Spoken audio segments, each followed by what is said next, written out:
Hypnosis.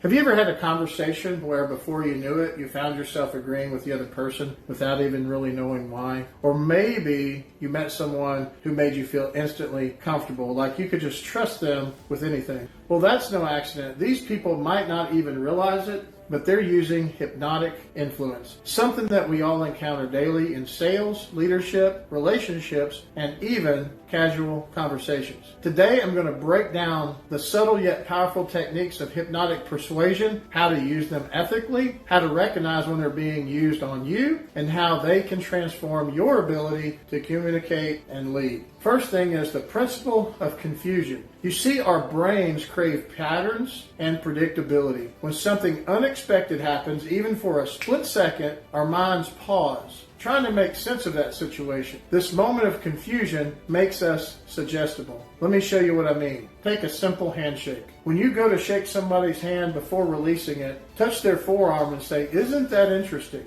The person briefly hesitates, looking a little curious. That momentary break in expectation, their brain was expecting a normal handshake, but that slight variation forced them to refocus. In that moment of heightened attention, the mind is more open to suggestion. You can use that technique in negotiations, interviews, or even everyday conversations to subtly steer the interaction in your favor. Voice. Let's talk about the power of your voice. The way you speak dramatically influences someone's mental and emotional state. If you want to make someone feel calm, don't rush your words. Slow down, use pauses, lower your tone. For example, have you ever noticed when you take a deep breath and you let it out slowly, a sense of relaxation starts to set in? Chances are you just took a deep breath and relaxed just a little bit without even thinking about it. That's the power of suggestion. You can use this technique in stressful situations, whether it's helping a friend just calm down, closing a deal, or defusing a tension in an argument. Here's a fun one. Negative suggestions. Have you ever been told not to think about something, and suddenly that's all you can think about? So don't imagine how relaxed it would feel sitting on a warm beach, listening to the waves. Don't think about how your body would just start to sink into the chair as your muscles relax completely.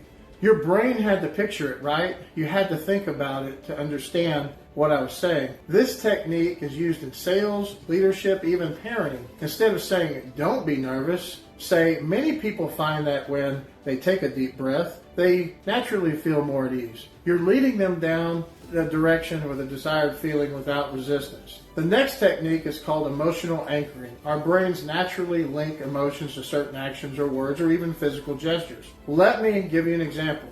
Let's say I laughed and slightly tapped someone's shoulder and said, "Remember this feeling." Later, I repeat that. The person will instinctively smile. What do you think just happened?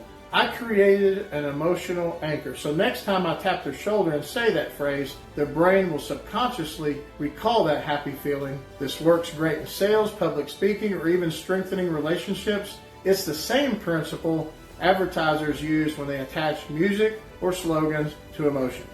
Let's talk about one of the simplest but most powerful tools in persuasion: progressive agreement. The idea is to get someone to say yes to small harmless statements before leading them into a bigger suggestion. For example, you can hear my voice, right? You can feel the temperature of the room. You notice the rhythm of your own breathing. And of course, all of this is true, but when I follow up with, "And as you notice these things, you might feel more at ease." Since the mind already agreed with the first statements, it's more likely to accept the final suggestion. This is how persuasive speakers lead people into agreeing with new ideas. It's subtle, but incredibly effective. Now, even with these powerful techniques, people make mistakes. Let's go through some of those common ones so you can avoid them. Number one, lack of confidence. If you don't believe in what you're saying, no one will either. Practicing your tone, body language is key. Number two, trying to hypnotize resistant people directly. Some people are naturally skeptical. Instead of giving direct commands, use softer suggestions like, "Many people find that." Number three, ignoring emotional state. If someone is upset or distracted, you have to first shift their focus before you can influence them. Number four, making unrealistic suggestions. The subconscious rejects things that could feel too sudden. Guide people gradually instead of making bold claims. Number five, practicing everyday situations. Hypnosis isn't something you master in theory, it takes real world application. So now that you understand these subtle techniques work, the real question is, how will you use them? Influence isn't about control, it's about connection. Used ethically, these skills can transform your conversations, relationships, even your career. So, which technique are you excited to try first? Drop a comment below.